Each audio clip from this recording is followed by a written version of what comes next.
السلام عليكم ورحمة الله وبركاته. طبعا kusoo dhawaada koorsadeen VB cashkan cashkii xillibaad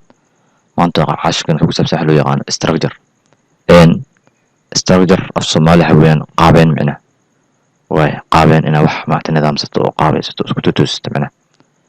marka sidaas macna markii programka aad joogto VB sidaas ay u isticmaali doontaa macna oo waxyaalo badan oo maartay programka marka uu isku dhex yaacsan koodka dhexda marka koodka marka qoyska dib program isku dhex yaacsan yahay xogaa maartay fahamka adkaanaya programka samayskiisa marka waxa fiican marka program samaynayso in koodkaada uu yahay mid nidaamsan oo maartay oo aad u fiican maartay la fahmi karo marka duu isku dhex yaacsan yahay xogaa foolxumo ka noqonaya marka program marka Visual Basic marka loo sameeyo waxa loo yaqaan structure oo ah inaad kala nidaamsan karto koodkaada way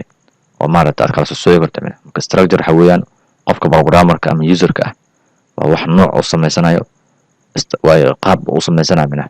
waxa dhiraada sida wax iska dhex yaacsan maartay oo kala soo socdo hadaa u baahan tahay kala hadda in way 5 variable ama 10 variable oo kale in hal mar lagu soo daabaco marka waxa adeegsanaysaa marka structure-ka adeegsanaysaa way functions badan daarabtid inaad structure-ka adeegsanaysaa waxyaalo badan iska dhex yaacsanaa ayaad maartay kala nidaamsanaysaa marka structure waa sidaas inaad qaabaysato programkaada marka tusaale ayaan ku arki doonaa console application Windows application soo doonaysa kadib sidaan sameynaysaa kadib laba level inta soo dhiganaysaa laba text box ayaan soo dhigaysanaa iyo button waxba magac ka beddelin levelkan ayaan hadda ka beddelaya textka qoraalka ayaan ka beddelaya la socon midkan kood waxaan ku qorayaa magaca koowaad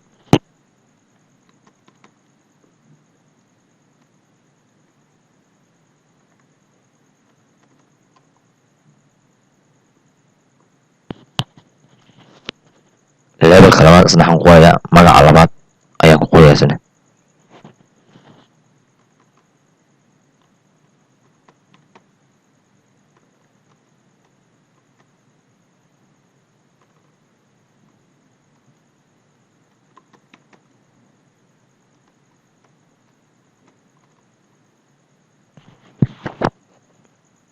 kadib waxaan sameynaynaa koodka ayaan dhex tegaynaa koodka ayaan tegaynaa koodka markaan tagno waa weynaysanayna kadib marka koodka saas tiraahid waxaan sameynaysaa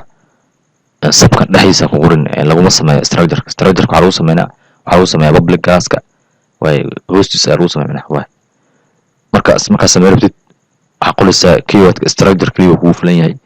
daarabto public private waxa rabto ka hormari kartaa nooc arta u isticmaali kartaa haddii structure kaliya aad qorto waa ku filan tahay way laakiin hadda waxaan ka dhiganayaa private private ayaan ka dhiganayaa waa kadib keyword waxa qolaysaa structure oo ka soo anigu soo booday kadib waxaad qolaysaa magaca oo la bixisa anaad waxa la baxaya qaabay kadib waxaad taabanayaa enter oo structure-ka sidan ay ugu sameeyeen magaca oo bixin xawee qaabay marka waxa sameeysan halkan laba variable ayaan ku sameeysanaa wal calaamada u baahanta variable badan maaragtay oo hal mar in lagu soo daabaco marka aniga hadda waxaan sameeysanaa marka laba variable waliba waxa ka dhigaa public si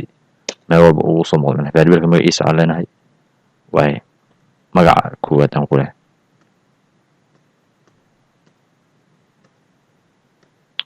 kafka weyneenaya magaca koowaad kadib magaca string jawaab ognahay string ayaan data type ka dhigayaa circle waxa sameeysanaa variable labaad ayaan sameeysanaa isna xalay magaca labaad ay ala baxaan ayuu harta ala bixi kartaa si variable hore u soo kadib as ayaa leedahay kadib asna string waa sawada naqan hadda waa sameeynaa marka waxa u baahanaa inaan qiimo value macluumaad inaan ku shubno si aan macluumaad u shubno waxa sameeysanaysaa markaas variable kale ayaa sameeysanaysaa variable kale sameeynayna asna halayna private iska leh variable private aan sameeysanayna magaca waxaan ka dhigaynaa waa shubid aan la bixinaa si macluumaad aan u shubno shubid ayaa leedahay kadib data type-kan waxaan ka dhigaynaa qaabeeya minah magaca structure-kana ka dhigana minah waxaan leenahay structure-ka maadaama qiimo ku shubi rabtid variable-ka data type-kiisa sidaas ayaa ka dhiganaysaa minah waaye marka si aan qiimo ugu shubno waxaan double click leynaa buttonkii aan samaysanay waxba magaca kamaanan bedelin buttonka ayaan xataa double click ka leedahay minah buttonka dhexdiisa ayaa qiimo lagu shubayna minah marka saa ugu shubto kadib waxaad adeegsanaysaa markaas waxaad leedahay variable-kan ah shubid soo mid waa kan soo booday dhibic ayaa leedahay kadib magaca koowaad mid variable-kii hore aan hore usoo sameynayna structure-kan ku dhex sameynayna qiimaha marka hadda ku shubaysaa qiimaha marka magaca koowaad waxaa ka dhiganaya hadda anaga maxamed aan ka dhiganaya qiimo waa ku shubna minah haddana variable-ka labaad oo ahaa kan hadda kor u baxsho marka ku dhex sameyn structure-ka dhexdiisa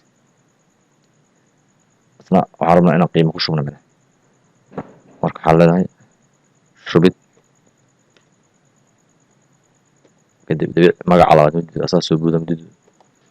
magaca labaad isna qiimo ku shubna equal maxamed jayte magaceega minah kadib hadda qiimo waa ku shubna marka waxaa u baahan tahay in lagu soo daawo aniga hadda console application ma adeegsanayna shaashada madow waxaan adeegsanaa vb.net weeyaan waxaan adeegsanaynaa tools minah waaye text box-kan dhexdiisa text box-kan dhexdiisa waxaan rabnaa in qiimaha dhan lagu soo daawac minah oo kasoo muuqdo marka farsamo adeegsanayna marka si uu halkaas ugu soo muuqdo waxaan samaysanaynaa sub gooni ah subkaas ayaan adeegsanayna marka waxaan leenahay private sub waxaan leenahay markaas si sub loo sameeyo hore usoo marnay subkina waxaa ula bixinaa daabic si qiimaha noogu soo daawac minah waaye markii lasoo daawacayo marka waxaan rabnaa iyadoo macluumaadkan aan inta ku shubnay in lasoo daawac marka waxaad adeegsanaysaa weliba byval ayaad adeegsanaysaa byval adoo qiimihii wata minah aan leenahay meesha waxaa ka samaysaa variable-kaasna waxaa ula soo baxaynaa dab aan kusoo gaabinay daabicid aan kasoo gaabin aas ayaa leedahay data type-kiisa waxaa ka dhigaysaa qaabeeya minah waaye qaabeeya wixii ku jiray noogu soo daawacayna markaas kadib inter ayaa leena sabka ku samaysmaya marka hadda waxaa u baahannahay variable-kan aan samaysano oo ah dib in aan maaragtay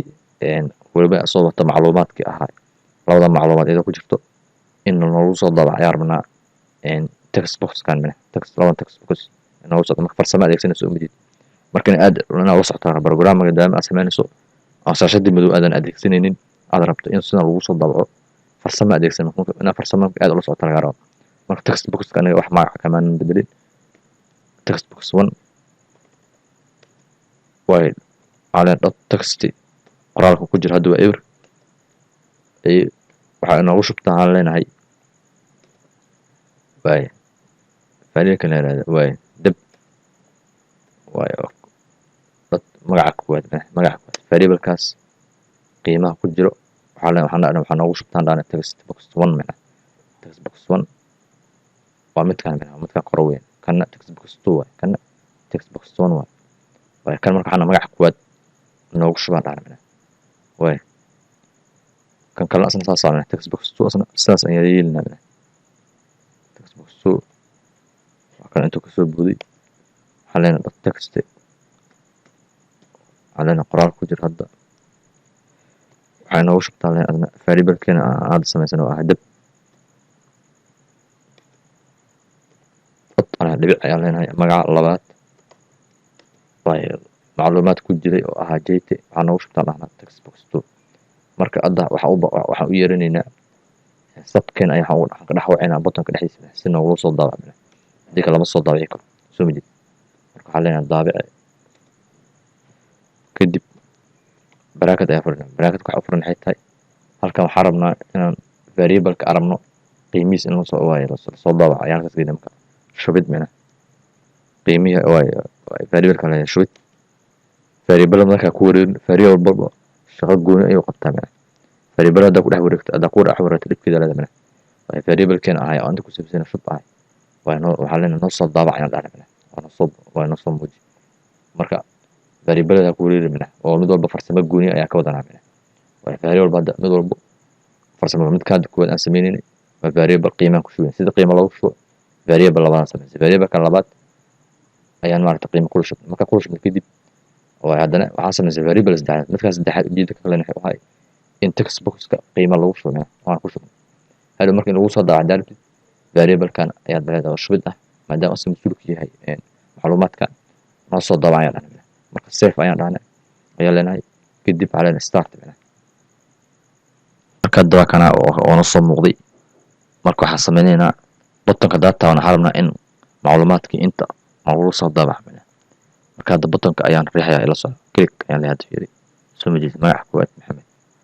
magaca labaad jeed soo ma jeedid waxay hadda marka programka oo fudud in la sameeyo hadda Facebook kale username iyo password waxana iska fudud yahay hadda program ina sameeyo kartaa laga rabaa Facebook YouTube waxdan adoo indaas ku ina sameeyo kartaa ayaa loo baahan yahay marka waa sidaas ay strategy loo isticmaalaa marka ashka ina fahantin ayaa kale ashkan sunnada sidaas ina bedeliyo wassalaamu calaykum waraxmatullaahi wabarakaatuh